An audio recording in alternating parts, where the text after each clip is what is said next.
Sir इससे इतर है, जब चुनाव में पाकिस्तान की एंट्री होती हुई दिखाई दी है, प्रधानमंत्री नरेंद्र मोदी ने कहा है कि कांग्रेस देश में कमजोर हो रही है, लेकिन पाकिस्तानी नेता चाहते हैं कि कांग्रेसी जो प्रिंस हैं वो प्रधानमंत्री बने। मुझे बहुत शर्म आती है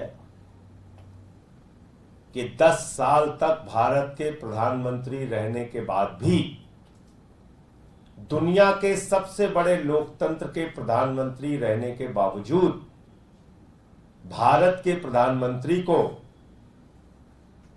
शिक्षा पर, स्वास्थ्य पर, बिजली पर, पानी पर, किसानी पर, रोजगार पर, महिला सुरक्षा पर, काला धन पर बोलने के लिए एक भी शब्द नहीं है। 75 वर्षों के सबसे फेल प्रधानमंत्री हैं आदरणीय नरेंद्र मोदी जी, जिनके पास एक शब्द, एक लाइन नहीं है बताने के लिए। जब भी चुनाव आता है नकली मुद्दे लेके आते हैं। प्रधानमंत्री जी, इस बार देश सावधान हो गया है। आपके किसी नकली बहस में देश की जनता फंसने वाली नहीं है। अग्निवीर पे हमको जवाब दो। 2 करोड़ नौकरी हर साल देने वाले थे आप, उसके ऊपर जवाब दीजिए। आप 20 करोड़ नौकरी कहां गई? डीजल 40 रुपए का और पेट्रोल 50 रुपए का करने वाले थे आप, उस पर जवाब दीजिए। 400 के गैस सिलेंडर को आपने महंगा बताया था, 1200 का हो गया, उस पर जवाब दीजिए। किसानों की आमदनी 2 गुना करने की बात आपने कही थी, 750 किसानों ने अपनी शहादत दी, उस पर आप जवाब दीजिए। एमएसपी आपने क्यों नहीं लागू की, उस पर जवाब दीजिए। मणिपुर हिंसा पे आप चुप क्यों रहते हैं? प्रज्वल रमन्ना का प्रचार क्यों करते हैं? महिलाओं के साथ दरिंदगी करने वालों के पक्ष में क्यों आप खड़े रहते हैं? पहलवान बेटियों पे खामोश क्यों रहते हैं? इन सवालों पे आप जवाब दीजिए।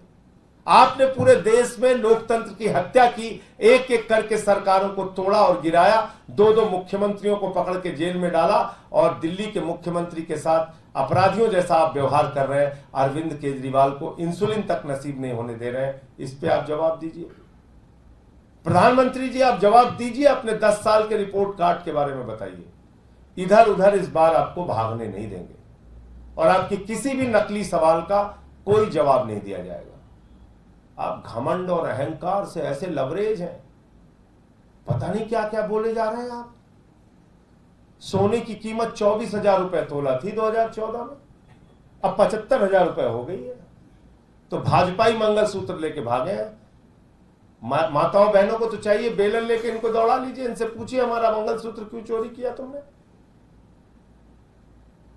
तो इसलिए ये प्रधानमंत्री की हताशा, निराशा और बौखलाहट को दर्शाता है।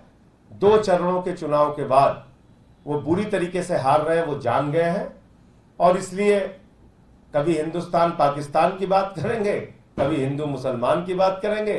प्रधानमंत्री जी, इस देश के लोगों को पाकिस्तान से डर नहीं लगता। हमारी आबादी 145 करोड़ है, हम किसी से नहीं डरते। आप लोगों को डर लगता हो, आप डरिए। जितना पाकिस्तानी नाम नहीं लेते अपने देश का, उससे ज्यादा भाजपा ही लेते हैं। तो इसलिए ये उनके हार का संकेत है।